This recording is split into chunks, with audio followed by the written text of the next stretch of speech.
reasons is, has everybody heard about the standardization of the trucks? We've heard. Hose loads, all that? Yeah. Which talking to everybody, I think everybody's doing it anyway. 90% of people, I think, from what we've seen so far, they're like, we're already doing the Minuteman. So that's towards the end, and Brian will talk about that. Talking to the battalion chiefs, they want to review the new RIT GOG, which I'm sure you signed off on with Power DMA.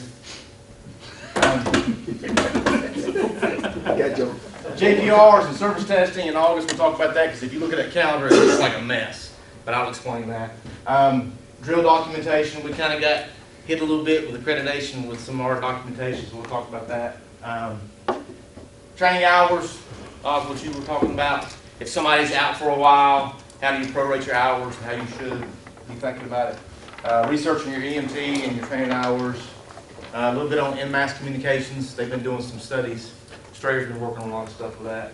And last but not least, Brian will talk about the standardization, and then we'll go outside and pull a few hoses. And that'll be it.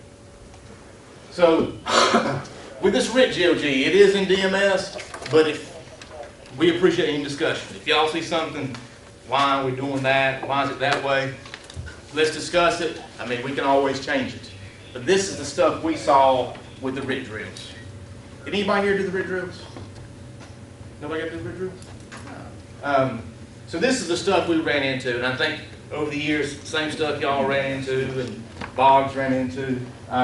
So we took all that, compiled it, and made the changes to the GOG. So we'll go over the changes. If y'all got questions why or if or whatever, let's discuss it now, because we can make changes if we see something that's not working. RIT assignment for your residential. What did that used to say as far as the unit that was assigned? Second dude. Second dude. So talking with battalion chiefs, commanders, they wanted that option of that second or third being if they had a large residential structure, you got your first two units getting set up for fire attack, hoses everywhere, they can assign that third unit RIT. Okay, so nothing's really changed, just you got the option of second or third. Everything else remained the same except for these two. How'd the old one read? The old one, that was one line there, and it said backup line / RIT hose line. We wanted to make sure that we separated those two so that you knew that those were two different hose lines. And I think we've seen in JPRs and some of the RIT drills that, and even on fires, that second line wouldn't get pulled. And that should be, every time we're inside structural firefighting, that line should be pulled. So you as a RIT team, you may have to pull that backup line, you know, especially if you're the second engineer and you're assigned RIT, you may have to pull that backup line. But you also got to consider pulling that RIT line too. And Chuck's going to talk about that in a little bit with the new standardization. You're going to have a 100-foot bundle that you can use for your RIT line, that you may hook to the bumper line of the pumper. You can stretch it out, put it where you think you might need it. You ain't got to charge it then. And then if something happens, get it in place, charge it. Because you never know which side of the building you may make in. So that was the big thing is you've got a backup line and a RIT line. They're not the same. Two different hoses. Nothing really changed here. RIT pack, softening structure, controlling utilities. RIT team's busy. I mean, they're doing a lot of stuff if they're doing it right. You got a lot on your plate to take care of. Commercial structure, third due, that didn't change any. Your third due engine on commercial structure, you should be assigned RIT. Now things vary and sometimes things change, but in your mind, if you're thinking, I'm going to be third due, I'm probably going to be RIT. At least you can get your mind going that way. High-rise structure fire, first engine on the second alarm. That didn't change either. You should probably, on a high-rise structure fire, when that third alarm starts arriving, probably one of those engines, possibly a ladder, but probably an engine will be assigned RIT also. Hopefully you'll have a RIT in each stairwell underneath the fire floor. Everybody good with that? Okay, now we're going to start seeing some changes, and if y'all want to discuss this, we'd love for you to. The old GOG and a lot of our GOGs are written by seat assignment. I'm sure y'all got it on your truck. The firefighter behind the captain, firefighter behind the driver. So with this new engine training manual, ladder training manual, we're trying to get rid of the seat assignments per se and have it task oriented. So one firefighter will be controlled. He's going to be your irons, he'll be your forcible entry. The other firefighter will be referred to as nozzle. So you got captain, engineer, control, and nozzle. It doesn't matter where you sit on the truck per se.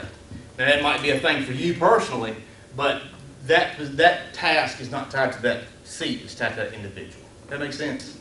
A little difference there.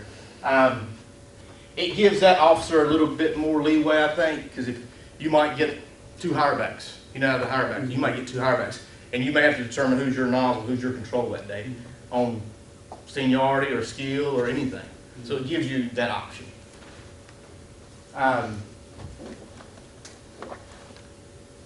The next thing, and we'll talk about it again a little bit later, is the radio attack channels we'll monitor. What channels did we monitor before? Dispatch tech channel, 911 help, and VR. VR. So dispatch, PIS, help, VR, and your working TAC. So we notice out there, and we noticed in some PIAs as well, that that RIT team gets there, they get assigned RIT, they start setting up, and they start taking care of their tasks, ladders, self-instruction. So they split up. Now you've got no way to communicate to any of those people. So the captain's monitoring TAC, he's on that, he can hear everything going on. You might have Oz on the other side throwing ladders. He's listening to VR and doesn't have any idea what's going on. So what we did, and Brian, he does a good job explaining this, is consolidated down to 2. So if you want to. Yeah, so our thought on is we were really wanting to concentrate on where the mayday is going to occur. The 2 that we took out were the PS help, which is monitored by who? Dispatch. It's monitored by dispatch. They're in a controlled environment. Lights are down, dim, it's nice and quiet. They've got the screen there, and it's monitored by them. Dispatch, who monitors dispatch? Tank chief. Well, tank chief, but also communications. They're in that controlled environment again. So we figured the 2 channels that are monitored all the time in a controlled environment, that they're probably not going to miss that communication. We could remove those from what we have to monitor. So 99.9% of the time, where are maydays being transmitted? When something goes bad, I just grab the radio and I start talking.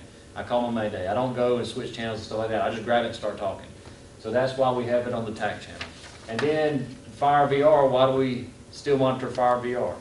It's easy to go around when you can't. Well, it's easy to go around, but the battalion chief monitors that, and he may be on the phone, he may be talking to dispatch, and he could miss some communication on Fire VR, right? So that kind of gives us a little bit of backup. And if we're in a Signal 10 location, what are we utilizing? Fire VR. So that's why we removed the PS help and dispatch, and we stuck with the TAC channel and Fire VR. Any questions on the thought process of? And it really does. It allows, on the old system, once we split up to do our functions, if a mayday was called, are we going to be an effective team? What do we have to do before we do any mayday functions? I've got to go run around the house and go get my man over here, got to go get my man over here, and we spend 5 minutes just collecting everybody back together again. So that's why we kind of wanted to get them, the 2 groups operating on the same groups. The only concern I see with taking out dispatch totally is if that down firefighter hit that orange button, now it has to get filtered. It's going to go to dispatch first. They may do 2 or 3 calls before the RIT team is even notified. Because if nobody's monitoring on the RIT team, they're not monitoring. They're not hearing that.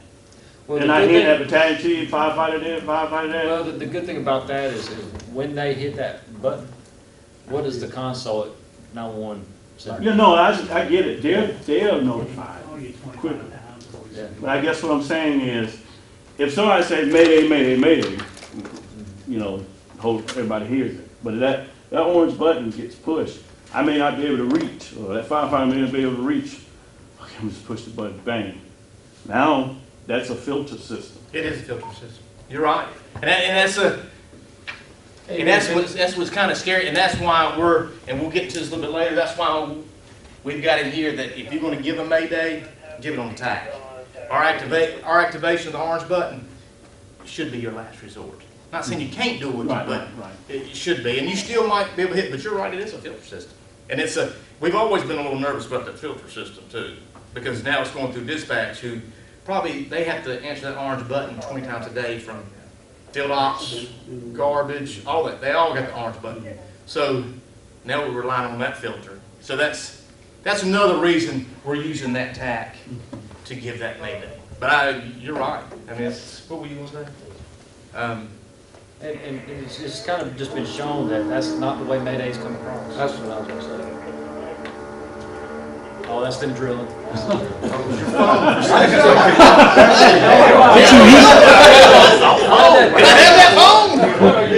I'll call you again. Somebody got that nice phone. That's going to be on camera.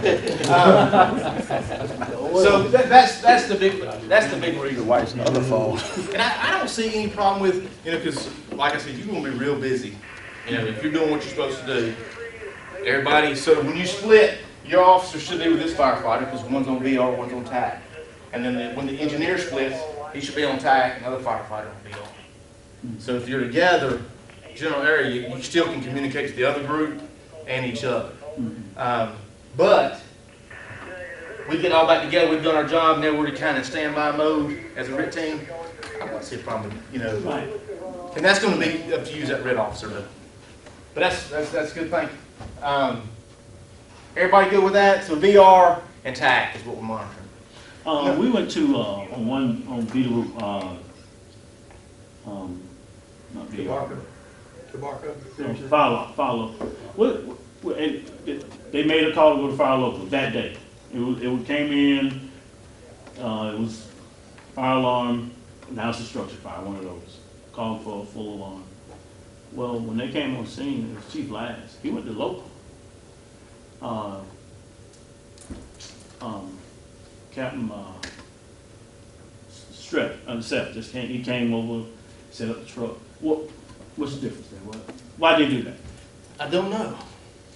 Do you know, Chief? Why he would pick local? I mean, there's similar things. You still line of sight. He might have just wanted to set up at the meters in the I car. think that's what he was trying to do. You did that at Chris? Repeaters on Fire VR. I know. Fire VRs where the Repeaters on I VR. don't know, I couldn't tell you why.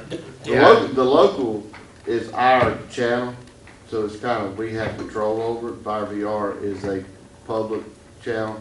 Yeah. That's where I get. And see, there's nothing wrong with scanning as long as you can, Well, I had, he's my camp. Yeah. So that was the big change of that. As far as pre-deployment tasks and deployment tasks, that pretty much stayed the same. What you're doing as an individual. Now this whole thing here with the firefighters, officers, this is not saying you've got to do it this way. You may want your air management guy to be your driver, and that's fine as long as you're hitting those tasks and completing those tasks. We're not taking that away from you. But if you don't have a plan, it's not like plan. So you could use that. Not saying you have to use it, but it's a plan that everything should be hit if you follow that plan, as far as taking care of everything you need to take care of. So, but if you pull up the Power EMS, the new GOG, you won't see control and nozzle on there yet. We're going to try to get everything together and try to keep all our terminology the same. So you might see that change if we update the GOG. As far as declaring May Day, incident commanders shall assume the individual's lost, trapped, or missing until the individual or crew is accounted for. So nothing changed with that. The big thing with this is the negative PAR. And what we notice with the negative PARs out here doing the drills is, of course, we're doing the drill and Cole's in there with his crew, and I'm going to grab Wallace and slide him out, and you're lost or you're trapped. And we noticed that a lot of the companies would try to go find them before they declare a negative PAR and a Mayday situation started. So don't waste that time. If you don't have your guy with you, give that negative PAR. Hey, he's not with me. Chief, engine 11's got a negative PAR. You Okay. do that immediately, would you not even try to look? Well, I would say, you want to look around, but you'd be surprised. It was people going from the second floor to the first floor, Yeah. taking, You wasted too much time. yeah, taking several I'm minutes. lost. Call it quit. Yeah, I see them all looking around, and sticking their head out down the hallway and saying, I'm just saying, Yeah. I'm just saying, whoever it is, I guarantee you, if you ask someone that's lost, he's gonna tell you call it quick. yeah. And what's gonna happen is that chief's gonna, should announce an urgent message, attempt to make contact with that missing firefighter. This time span should be short. You know, he'll attempt to call Vickery on that TAC channel. If he doesn't respond, if Brian doesn't respond, he'll declare a mayday, and he'll send Rich to the last known location. Now, if Brian's out in the front yard because his mask is messed up, Chief, we got a negative par. Chief's going to try to contact firefighter Vickery. Vickery, well, Chief, I'm here in the front yard, and then you know you don't have a mayday situation, but you need to recognize a mayday. And I think we do a pretty good job on fire ground, at least staying in pairs, staying in the group. But there are situations you may have a guy slide out and you don't know where he's at. So just make sure you don't wait to do that negative part. That's the big thing with this one. Nothing really changed here. This basically defines what types of situations are mayday situations and your lunar, the information you give when you declare a mayday. This was another change, and we talked about it briefly. The TAC channel, what used to be the optimal method to give a mayday? According to the GOGs. Emergency button. Yeah, it used to be an emergency button. So it's still in there, but we put it at the bottom. So the best way we want you to give a TAC, which I think most people are going to do anyway, because they want everybody to know that I'm trapped or I'm lost, they want to give it on the TAC channel. Okay? And this is where a lot of discussion. So if you got something, give it to me. If a mayday is given on the TAC, all units operating on that TAC should limit communications. Now, Chief, she can already say, we got a mayday situation, urgent message. All communications should be vital information only. And the times it happened out there, it was pretty good. If that chief took that scene and did that, it went, the traffic was way down. If the complexity of the incident dictates you must request an additional channel, of course Rick's going to stay and the rest of you are going to stay on that TAC. Everybody else is going to move to a different channel. We're advising IC command just through experience drills and doing the stuff that if you don't have to, don't get that additional channel. Every time we've done it, even the 811 Elm Street fire, every time we've switched channels, we've lost people. It's hard to get that accountability back. I think you would eventually get it back, but I'd be willing to say it's probably a 15, 20 minute span that you really have no idea who's where. And you may have them on 15, or so they may have stayed on the TAC channel because they're working, they didn't hear it. So we're advising if you can all help it, and the complexity of the incident doesn't require you to request a channel, stay on that TAC channel. We just got to do a good job of keeping the traffic down. Anything about? Yeah, Does that make if you, sense? if you already have multiple channels anyway, it's going to be more complex. If you got an ops and regular TAC channel, Oh, yeah. where's your switching going to go in? Yeah, yeah. And it used to read like, if that commander, if that chief wanted an additional channel, he would call communications, request a channel, communication calls back, says, okay, you can have channel 17. It's written down that command, he'll tell which channel they want, and he'll contact communication, and he'll tell them which channel he wants. You know, say there's something happening, we're working 14, and he wants 15, and for some reason, somebody's on 15, they're going to get moved off of 15. That has precedent. That chief says, I want 15, communications will give him 15. One of the things brought up was, well, why can't we just say, anytime we request a channel, turn up one? And we can't do that 100% of the time. There's always different situations, depending on where you're at in that zone working, where you got almost switched to different zones. So we didn't want to put that in there as a definite. It's going to be up to command to request that channel. I think on 811, everybody had moved up one, like we typically do. We moved up one, and then they called back, and communication messed that up and put us on 3 channels up, I think, or something like that. So we're trying to eliminate that. That's going to be command's decision what channel he wants. He takes the channel. He just takes it. Any questions on it? Does this make sense to y'all?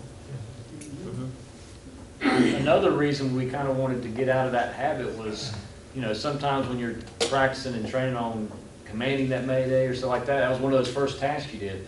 I'm gonna go ahead and move everybody to my attack channel, move them up. Well, what happens when there's not another command car there, or officer there? What have I done? I've sent them off to a channel that nobody's monitoring or commanding. So, you know, majority of these RIT incidences or Mayday incidences, they occur early in the incident, before that second car gets there. So for a way for the command to still have its fire attack going and ventilation going and initiate his RIT team, he needs everybody to limit that communication, don't eat up airtime, and stay on that same attack channel. And I think, because we had this discussion this morning about par, that chief's gonna want a par. You know, he just had a Mayday situation happen now. I'm not sure exactly who's where. I think command, that car, that IC is gonna assume he's got a par from anybody, everybody, until he gets communication back. Say, Lily, I have a negative par. You know, the engine 43's got a negative par. There's gonna be that time that he won't have 100%, you know, I've got a par. He's kind of relying on you as officers inside the structure, if you're fire attack, ventilation, or whatever, to communicate that back to command, you know. And then once we get in the situation, we've got RIT team working, doing that stuff, then he'll start requesting the par. But really the only reason you should get on the radio is you got a negative par, maybe fire attack says we're under control, or ventilation says, you know, ventilation complete. Other than that, it should be all rescue traffic. So the primary way is the attack channel. The secondary way we're requesting is VR. Say we're working in a signal 10 location anyway, that's going to be your attack channel anyway, right? So that'll be your second way. Rotate the channel selector clockwise to the end of the zone and declare Mayday. So if you're in there, and for some reason, like you were talking about, you turn that thing clockwise, which I probably would do later, saying which way. So clockwise, you're going to go to VR. What happens if you turn it the other way? Dispatch. You're going to dispatch. So that's the third option. So they're kind of together because you might not know which way you turn it. So if you turn it one way, you're going to hit dispatch. You turn it the other way, you're going to hit VR. So that RIT team's monitoring VR. The chief monitoring dispatch. Dispatch is monitoring dispatch. You know, you might get back together like you were talking about as a group and you're in staging, they monitor dispatch. So the whole city's monitoring dispatch really, because when you get a structural fire, everybody starts listening to that radio so he screws up. You know? And then the last one, which I think you still got to be familiar with and know, is the orange button. As soon as you hit that button, it's going to send you to that channel, PS Help, and they're locked in. You're locked in there. And you'll give the Mayday, and hopefully dispatch will copy all that, and then they should contact the car. He's probably monitoring anyway, but if he doesn't, they should contact the car. And there's that filter you're talking about. So that's the 4 methods. This last part is the last section that gives you. This is really what the chiefs carry around in their car, and if they get a Mayday situation, it's kind of their little checklist of stuff they need to do. This commit, the rapid intervention team, used to be kind of towards the middle. We've taken it to the top. As soon as you get a Mayday, you're going to commit that RIT team. And of course, after you commit them, you'll assign a backup to that RIT team. These first 5 should happen pretty quick. Chief's going to get on the radio, give an urgent message. He'll advise all personnel to keep the traffic down, except for vital information, which we talked about already. If the complexity of the incident dictates, he can request an additional channel. And of course, like we talked about, he's going to take the channel he wants. He's not going to ask the dispatch which one they want us to have. Request additional alarms, 2, maybe 3. How many trucks are you getting on an alarm? 2 more. Huh? 2 more. So that's not a whole lot, really. You're like, well, that thing went 3 alarms. Well, that's really not a whole lot. So you may be thinking about that. Go ahead and request a second, third. at least you'll have the people there for those RIT teams, because you know how work intensive a RIT operation is. You'll chew through people quick. What else is going on while a RIT operation is going on? Firefighting. Firefighting. So aggressive fire attack and ventilation must continue. Command's going to let you know there's been a change in strategy, that we're working a Mayday situation, but you've got to maintain that fire attack and that ventilation. If we put the fire out, it gets better. If we ventilate, it gets better. So you've got to be disciplined with if you're assigned fire attack, you've got to stay on that task. Unless you're a fire attack and you're part of the Mayday. That can be communicated too. But those need to happen. Accountability needs to take place, and like we were saying, that may take a little bit longer. You know, you may not get it right away. You know, if you realize you have a negative call right away, he's going to need to know that. And that's kind of that initial accountability at first. And then when it kind of settles down, we get things rolling in the right direction, then he can start requesting PARs. Now, you're going to assign a chief officer to be rescue group supervisor. I think the question's been asked a lot, does it have to be a chief officer? No. One reason we put that in there is that chief, that second or third battalion chief will get there, and that might be a good position for him. You're not taking away from a unit to fill that role, but that doesn't have to be the chief officer. I mean, if Coley's the RIT guru and Chief Henley's there, he may assign Coley as the rescue group supervisor. But the biggest reason we want that rescue group supervisor is that traffic on the radio. And you got a good example earlier on that. Yeah, so one of the things that we notice in a lot of these drills is that you have one or two RIT teams deployed inside and they're working, you got a rescue group supervisor, and all of a sudden you've got three people talking back to command. You got captain on one RIT team, captain on the other RIT team, and the rescue group supervisor initially telling command all the same message. They're all saying the exact same thing. So we got to have a good rescue group supervisor, whether it's the captain on that first RIT team or if it's the battalion chief that comes in. He's got to come in and make sure that he grabs these guys and says, you know, the face-to-face, and we're a group, rescue group. All communication goes through me. That's one way we can limit this communications back and forth and eating up airtime. You got one person talking. You know, hopefully, and there might be times your RIT team is spread out and you are getting those different communications. But if you can, as a rescue group supervisor, everything comes through you, and I'm calling it that one voice going to the chief. So Ideally, in an ideal way. So at that point, should that rescue group supervisor request that the rescue group go to a separate chat? No. Because then you're going to still have that same problem with them telling him the information. Now he's going to turn around and tell IC? Well, that's hopefully what's happening with the rescue group supervisor is the face-to-face communication. Yeah, because they're in there. That's the ideal situation. So we want rescue group supervisor in there with them? Yes. Yes, that's the way we want it to happen. That worked the best out there. It worked well at 811 with Weaver being, he wasn't in the structure, but it happened to be real close. You were there. It worked well when you had that one voice going back to IC. And it also, and the rescue group supervisor may be that initial company officer that's that RIT group. That he may go in, they may locate the down firefighter, he's calling in additional resources. He's going to have to establish himself as the rescue group supervisor with eyes on victim or down firefighter. That works if it's only one Yes. working group. Yes. And it may be, if you've got several RIT operations going on at one time, he may be getting that. He may have two groups. The huge benefit too from this, is just talking from experience, is if you have a rescue group supervisor, they're usually standing by. But if you don't have that, everybody's hands in working, You don't get anything back.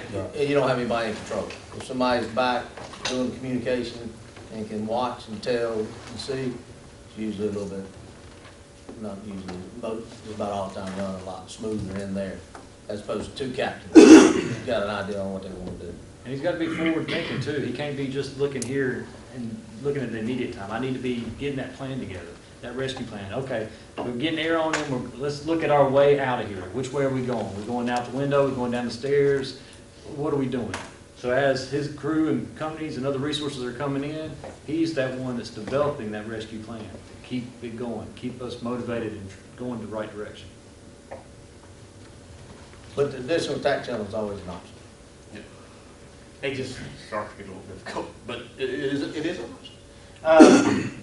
Of course, you're gonna assign a safety officer, open, kind of soften the structure a little bit. You know, if you need to control that door for fire attack, do that, but soften that structure. Ventilate and maintain, and lighting at the doors. So that didn't change. A lot of it didn't change, it was just kind of the order we did it in. First 5 need to happen really fast. Okay, so now we're getting into drill documentation. Just make sure, and we made some fun of Power DMS, and we know that you got a big brain dump. A lot of people, just some spot checks, a lot of people ain't never seen this. So this needs something, everybody needs to go over this. This needs to be a class with your crews that they understand completely. Because every day for the next week, they need to know this. Because I know realistically, everybody didn't read Power DMS, all that stuff that came out. This is one thing that has to be gone over. And that's, and thanks for bringing it, because that, the RIT GOG used to be in section 8. It was in safety. It was in safety under, what was it under? 2 in, 2 out. That's right, it was under 2 in, 2 out. So what we did, we separated the two. 2 in, 2 out is separate than RIT. You know, that's an OSHA requirement, 2 in, 2 out. RIT is a task-oriented thing. So the RIT is 6.23. It's a separate GOG versus the 2 in, 2 out is still in section 8. So, and that's a good point. They're even in total different places now. So. Good. Drill ground request, it's just accreditation, ISO, proper documentation. If you do a drill, you have to send a drill ground request. Just because at some point in time, there has to be like checks and balances, and it's almost like our audit system for drills. Make it easy on yourself. Whatever narrative you're going to use for the drill, put that in the description whenever you send in the drill ground request. And then when you do your firehouse thing, you can just copy and paste, and you only have to type it one time. And then the two mimic each other. So we have some way of like checks and balances. The other thing is, anytime you do training with county units, make sure you go and find that tab and document it. One of the things that they came back on was like, we weren't doing a whole lot of training with county units, and I think we do quite a bit. I just don't think that we've actually actively tagged it. So anytime you do something with a county unit, we're pretty sure that you can still get to the tab even if it's not a drill, and go in there and tag it and make sure. But we'll double check on some of that and send some things out. The 4 required drills every year. People have asked, because they're like, well, I got 2 guys that went and me, but we got this other guy that hadn't been to one of these 4. We're looking at that as a by unit basis, not by individual basis. So throughout the year, if the units hit those 4 drills, we're pretty happy. We know that people go on vacation, and we know that you're going to have firefighters that aren't there for every single thing. So we're looking at it, did the unit hit those 4 throughout the year? And I think that's most of the stuff with anything that has to do with firehouse and drill things. So, nothing crazy. Like I said, if you use the narrative for both of them, it might even make your life a little bit easier. And we had the question the other day, if you had one of those days that somebody calls you, we got a building over here, you can still do a drill, and he can send that request after the drill, but he needs that for documentation. So don't let that prohibit you from doing something spur of the moment. If you need to do a drill, that's great. He just needs to know that it was there so we can document it. And I've never gone in and taken anything out without you knowing. If you ever had an issue with anything that you did with a drill or a drill ground request, I called you. So if you ever think that something just disappeared, maybe it's the training center messing with you, nah, you'd know. Next thing, Chuck's not on me right now. JPR's in August. I'm trying, Chuck, I'm really trying. JPR's in August. If you pull up the August calendar, it's full. I mean, it's slap full. So August 1st through the 14th, well, actually not the 14th, that Friday before. That's all your JPRs and service testing. If you look in there, you will not see your unit assigned. You'll see 2 JPRs in the morning, 2 service tests in the morning. So engine 56, engine 43 will be coming that morning. Okay, so one will do a service test, one will do JPR, and then we'll flip. And they'll do the opposite. So we're going to get 4 done a day. So 2 in the morning, 2 in the afternoon. The units assigned to that probably won't show up until maybe a month before August, maybe middle of July. And it may not even be your shift. You know, it may be Engine 43's C shift, it's their turn to do service tests. So if it's their turn to do service tests, then they do JPR, and you may not have to do it. But that'll show up about middle of July, the unit. It's there now, but you won't see a unit. Starting the 14th, you can see engine operations. If you click on it, it'll tell you what day you're coming out here for all the hose stuff. And what we try to do was, if it's engine 56, it's A shift, B shift, C shift. So it's those 3 days back to back, so all 3 shifts are kind of on the same page. You don't have that one at the beginning of the month and the one at the back of the month complaining, why are we doing this? So we can all be on the same page. So if you see that, except for that Friday where it may fall funny and they have to wait till Monday, but they're all 3 together. And you can see that now. You can see what day you're coming on. Relocation needs, I mean, how are we gonna be here for that? It's going to be a 3-hour drill, and you can't count it as a drill. So you'll need to get relocation for that. As far as the JPRs go, if you go to the training tab on Central Station, JPRs on the right side, there are 8 of them in there. And I kind of condensed it down to these 4, but that's what it is. Advancing hose, you may be advancing cross lay, you may be advancing 2.5. Or ventilation, SCBA emergency, forcible entry, or RIT scenario. So you can pull those up and your guys can look at them and kind of see if it's your turn to do the service test. You can kind of start training and planning for those JPRs. Any questions for that? This is what you've done, Alice. We've had a lot of questions, especially when this 6-week parental leave started. I used to call it paternal leave, and I got corrected for that. Parental leave started. If you think about it this way, because we've had a lot of guys that have just been out for a long time, and I've got a guy, he's been out for 6 months. There's no way he can get his 240. You know, you're right. There's no way he can get his 240. We average 20 hours a month, so 20 hours a month is going to give you that 240. Okay, so if you've got a guy that's been out for 2 months, he might be about 40 hours off, close to it. Okay. That makes sense? I mean, if it's a day here, day there, you know, not a big deal. I'm even believing if it's a month, you can do that. That's not a big deal, but it's the long ones. Now, the big thing is that applies to FMLA. It applies to the 6-week parental leave. I'll say it again. Parental leave. If they're on light duty or workers' comp, they're out. And say ISO or OSFM comes does the audit, and they give me Chris Morgan. Okay, why is he short? I can go tell staff, pull you up. Oh, well, he was out for 6 months with FMLA. So I've got something to base on why you didn't get your hours. Now, if I go in there and, well, Chris is on vacation for 3 months up in Idaho hunting, that doesn't count for your hours. You kind of got to plan. Trade works, annuals. So If you got somebody that trades a lot, we got them. Mm-hmm. Or takes a whole lot of vacation and holidays, they don't flush. They got 240. Well, when you look at, when you all look at, you're looking, and I'm asking. Yes, sir. You're looking at, you know, let's say I had a guy out 8 months, Mhm. and he got all his drills. Another captain had a guy out 5 months, and he's short 2 drills. Are you basing it on that? No, not basing it on Just that. looking at, he was out 5 months in the store. Yeah. Okay.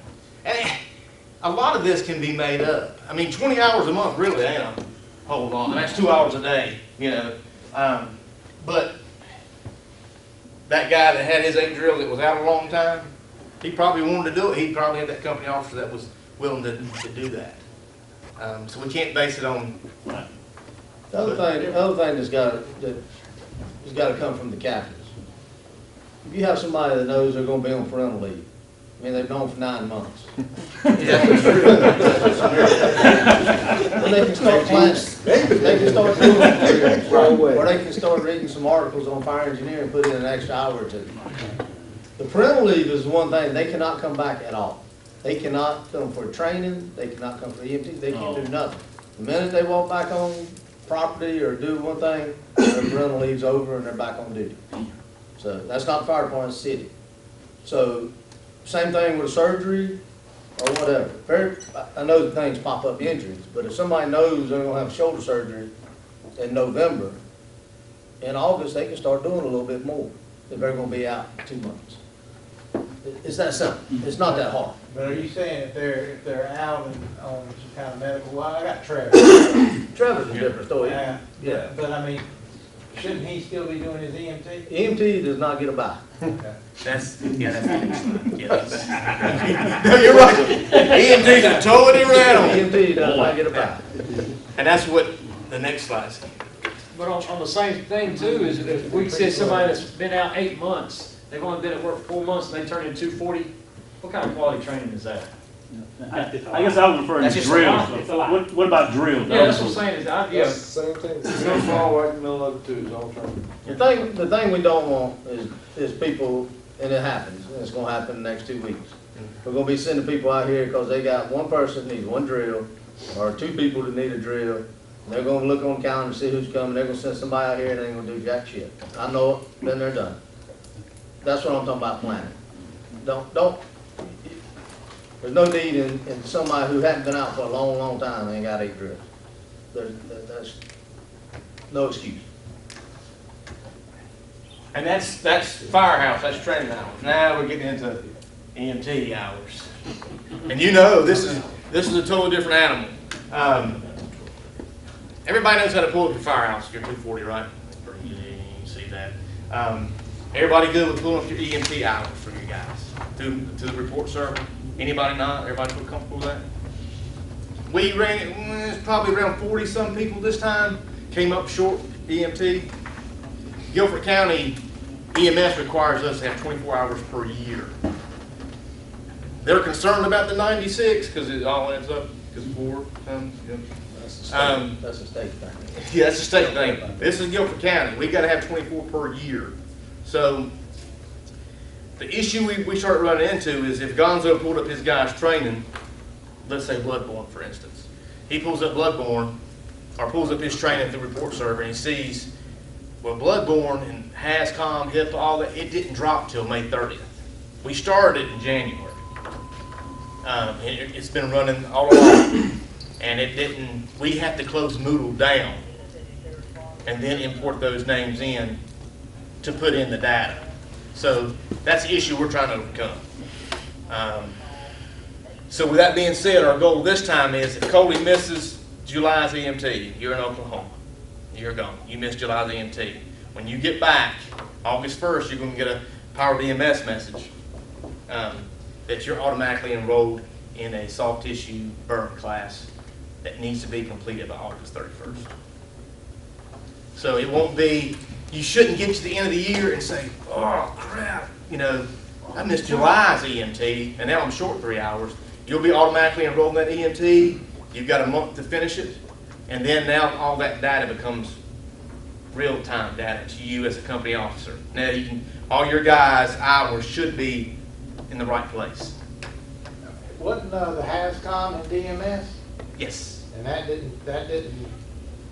The hazmat was in DMS, and that's what we're trying to go to is DMS for the classes. Well, that's what I heard, but Yeah. it was the same way. It didn't show on like our required training. Whenever you would go check that, it was still showing. hazmat? Yeah. Yeah. Still showing 3 hours. Yeah. So is that the same way as Moodle, or? Is that No, gonna and be that's different? one thing we like about the DMS is I can pull up, which I just got permission the other day.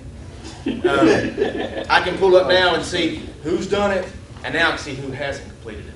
And probably with that, it's going to get better.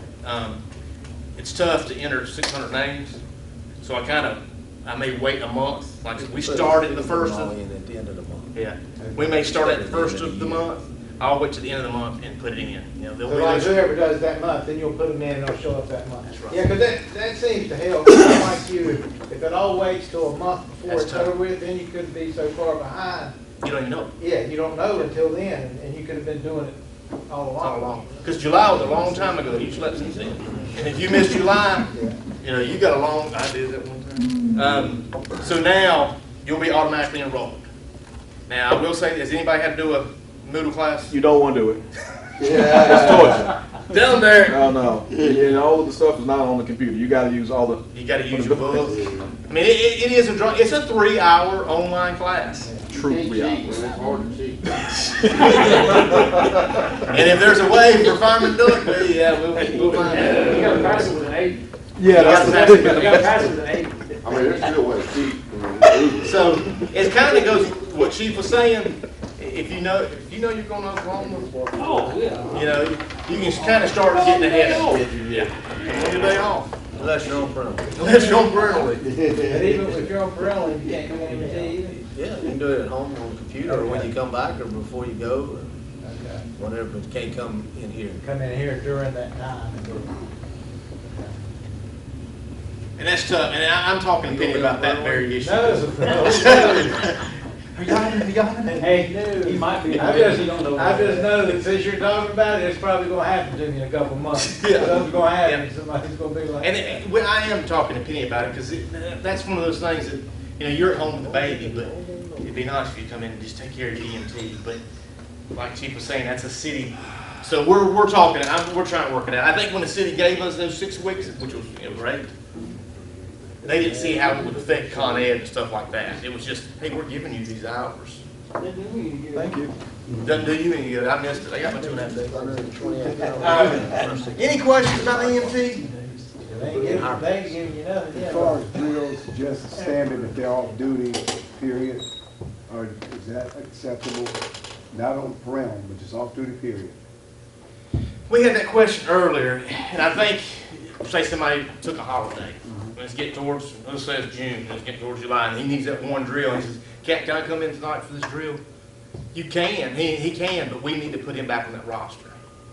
So let's say he takes an annual day, he wants to come in, so we'll put him back on that roster for 3 hours. Because he needs to be covered for liability reasons. If he were to get Right, hurt, that's his right, insurance would right, cover him, Right, Right. but his workers' comp. right, and that's what I was asking. Yeah. So now let's go to Now- the hire back. He's off that day, they had to hire somebody back because of staffing, we put him back on the schedule for 3 hours. Is that gonna be an issue, that 3 hours, that it's being Probably paid at not. hire back? Probably not. Here's where I thought you was going. We're not gonna do that for Dave Bishop to get put on the roster on C shift to get a 3-hour drill. Why not? That's not gonna happen. No, this is all about your shift you're coming. Hey, let me have the drill tomorrow. Because what happens there, Yeah, you know what happened. what happens there is, Everybody Coley knows. put somebody from A shift on shift, I'm just using Coley, and that person never showed up, and nobody knows. But he's miraculously, he's got a drill on B shift when he's on A shift, and he's got his 8 drills. Now, he'd also have to pay him 8, well, not if he had, but if he wouldn't, Yeah, then you would have to pay him $80. It's okay if they come back on their own shift. Right, because they've taken time off and you can put him back. If he came on a different shift, there's no way to put him on that roster without hiring him back. The ideal thing to do is get their drills in. get the drills. If he does come back for those 3 hours, can I take those? There you go. Now you're thinking. Did you say that if you put them back on the roster that they are not covered under workers' No, I comp? said they are. Okay. If they're not on the roster, and say they got hurt, their insurance would cover them, just like if they got hurt mowing. But they wouldn't have any workers' comp coverage if they really got hurt. Right? Yes. I wanted to clarify, because I was gonna say, don't do it. Yeah. I personally wish nobody would do that. I don't like it. Yeah. It absolutely irritates the hell out of me when it happens in the last 2 or 3 weeks. In the past, I've told my people no, Yeah. period.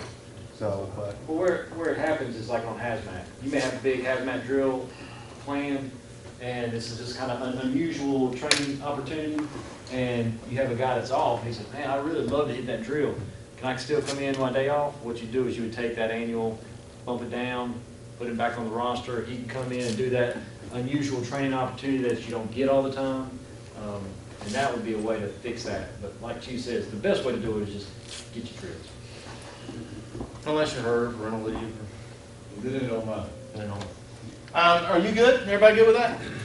Any questions about the writ or any of the stuff we talked about?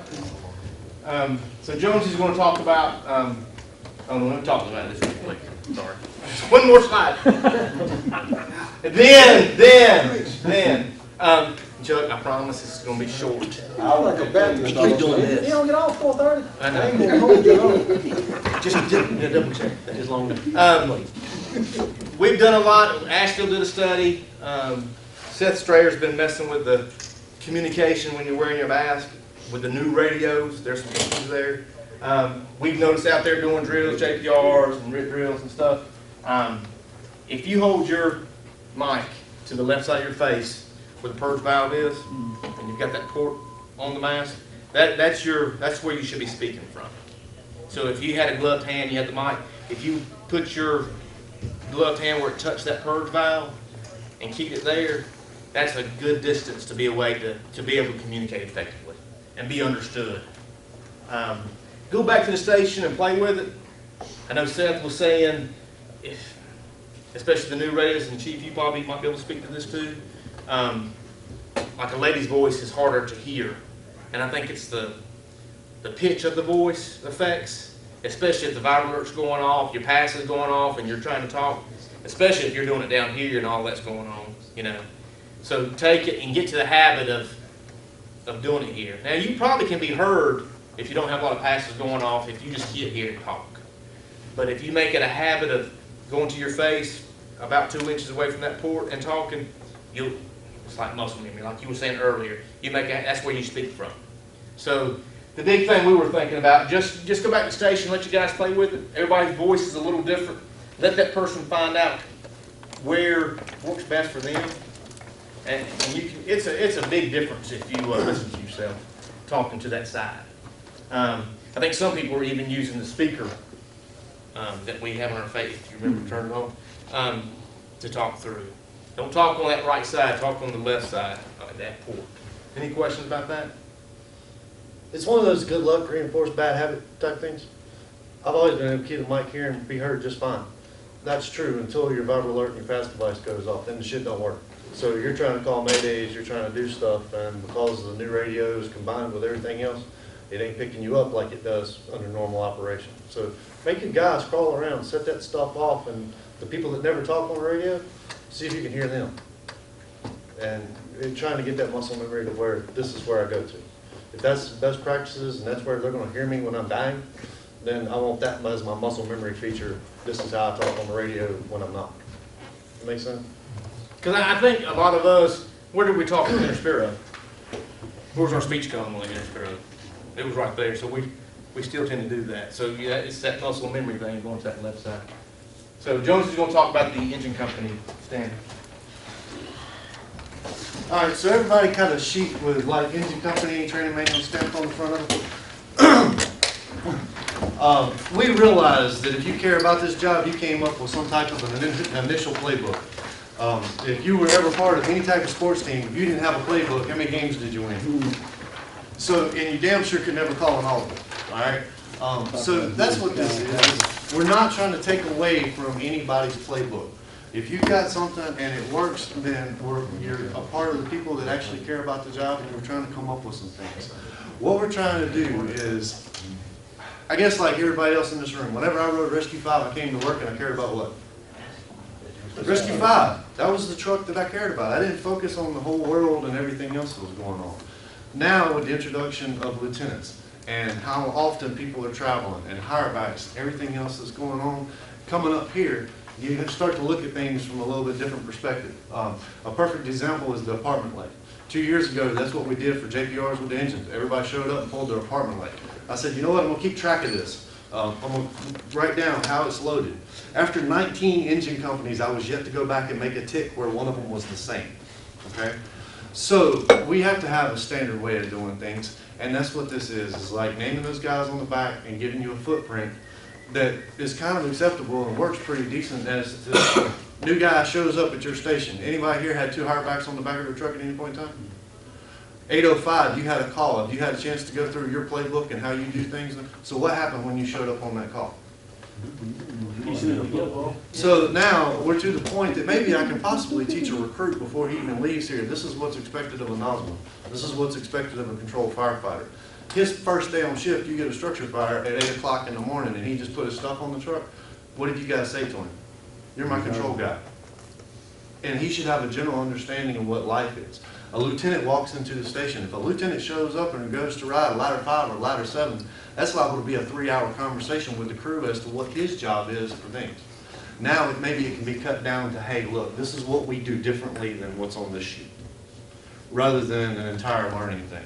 So just bear with us, take this back and practice with it and play with it. I don't think it's that much different than what a lot of people are already doing. There's some terminology changes and some other things that's there.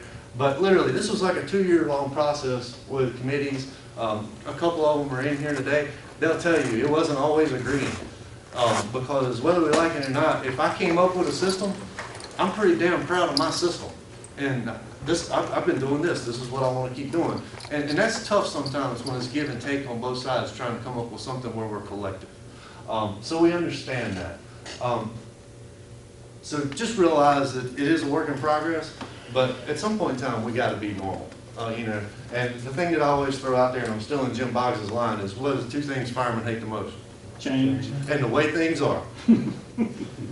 One of the 2, okay? So with that, think about it like this, is we went down a lot of different avenues, but in this is how our trucks are going to be set up. How many hoses, you have a working fire today on 56, how many of the lines off that truck are you pulling? 1. We're gonna pull one. You're going to pull 1. You get inside, you get in trouble, and you need help. Who's pulling the next one? Then the one after that. All right, so this morning you came in and you came up with some type of Cleveland, crossbred, horseshoe, and that's your load on your truck. Awesome. You're inside dying and somebody's trying to pull that to come help you. What have you done to yourself? Well, and that's what I mean, fortunately, like I said, about 90% of our engines already look very similar anyway. So we've gotten a lot better. But there for a while, it was anything went. And there was a whole lot of goofy stuff and endless shift battles over what's going to be on there. And hoses getting repacked and everything else. So out of all this is the way our engines are going to look. This is the way we're going to load hose. And there ain't going to be an issue. Because if I'm riding at 20, or wait a minute, you moved. If I'm riding at 14 and I follow him somewhere, whenever I get there, I'm going to be able to do what? Know exactly what's on that truck. If I get told to pull a backup line, I'm going to know exactly what that load's going to be and how to pull it. I don't have to go and figure it out. And the same thing with lieutenants and traveling firefighters and the same 805 idea. So this is how we're just going to do things, and we're going to go through all that outside. In that, structural firefighting is the focal point. And smooth bores can be on every single pre-connect. We almost, actually we do. We encourage them being on every single pre-connect. We're setting up for interior firefighting. Same thing with deck guns. I don't want to see a fog nozzle on a deck gun because you're setting up for an incident that's not our focal point. Our focal point on this job is structural firefighting. You can't do a blitz attack with a 1500 GPM fog nozzle. You only got 500 gallons of water. You can't do it. So set things up for structural firefighting. Territories are not that different. Granted, 19 and 20, do you have a lot of big buildings? Yes. Yeah. Do you have some big buildings? Yeah. Do you have apartments? Yes. You got apartments? Everybody's got similar things in their territories. Just some territories got more of one issue than other ones do. We all have the same problems. Just some of us have more of things than other people do. They have more 700, 800, 900 square foot houses than most people do. 1, 7, 14, the mill villages are all smaller houses. It's a fact of life. But they still have all the other components as well.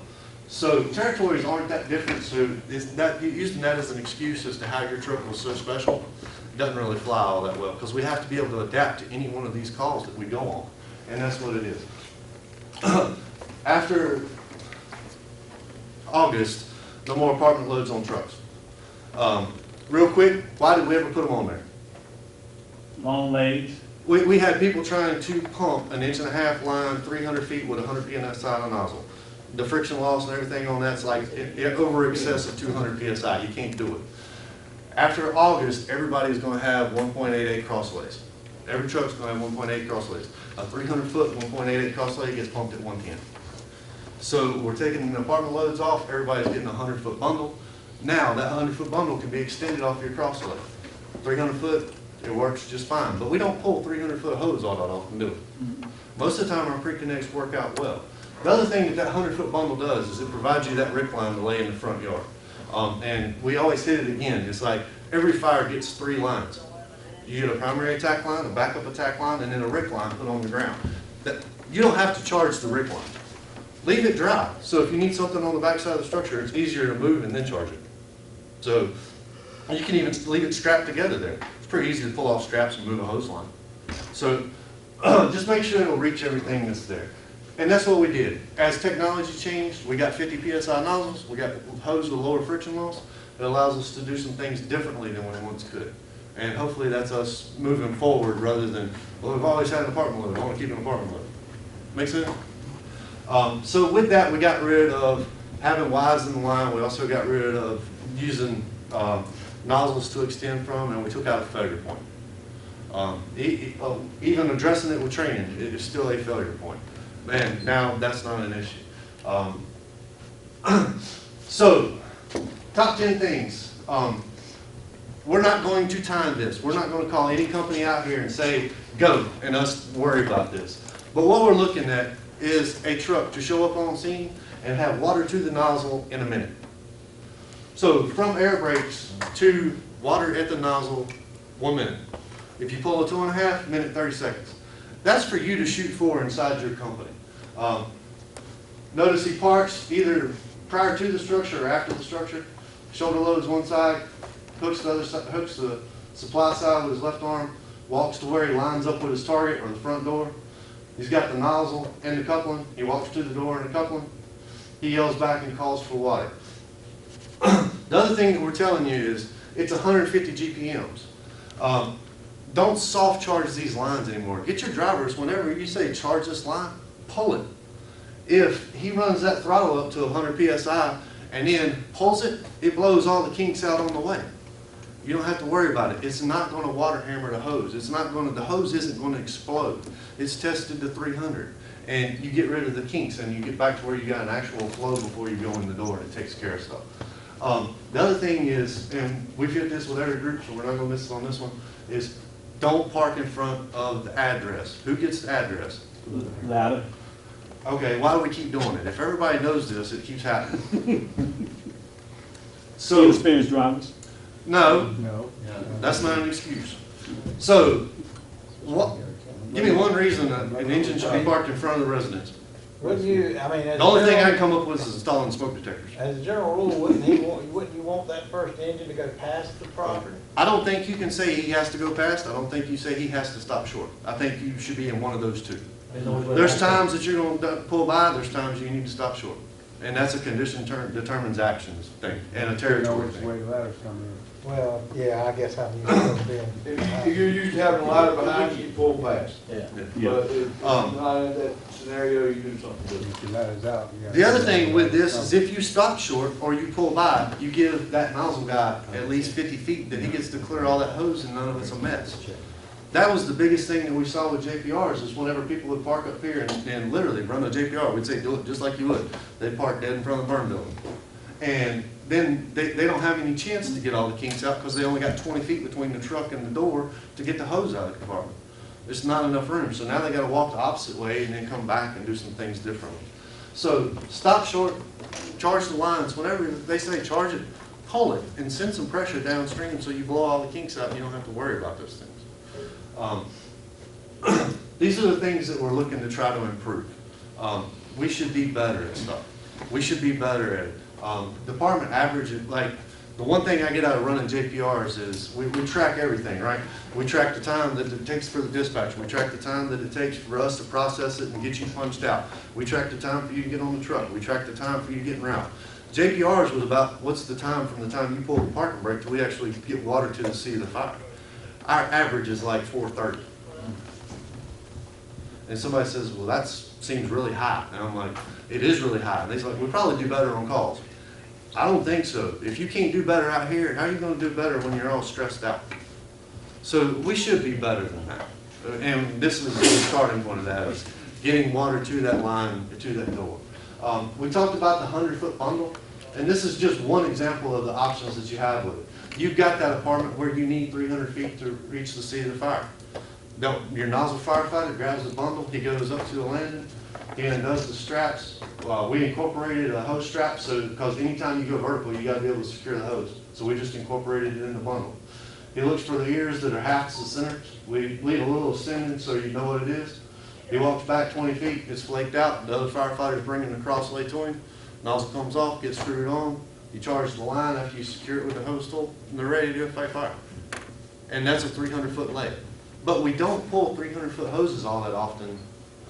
So we're going to teach you how to do some, hopefully do some things where when we do need that, we've got the audible, rather than setting up something that this is the always. Does that make sense?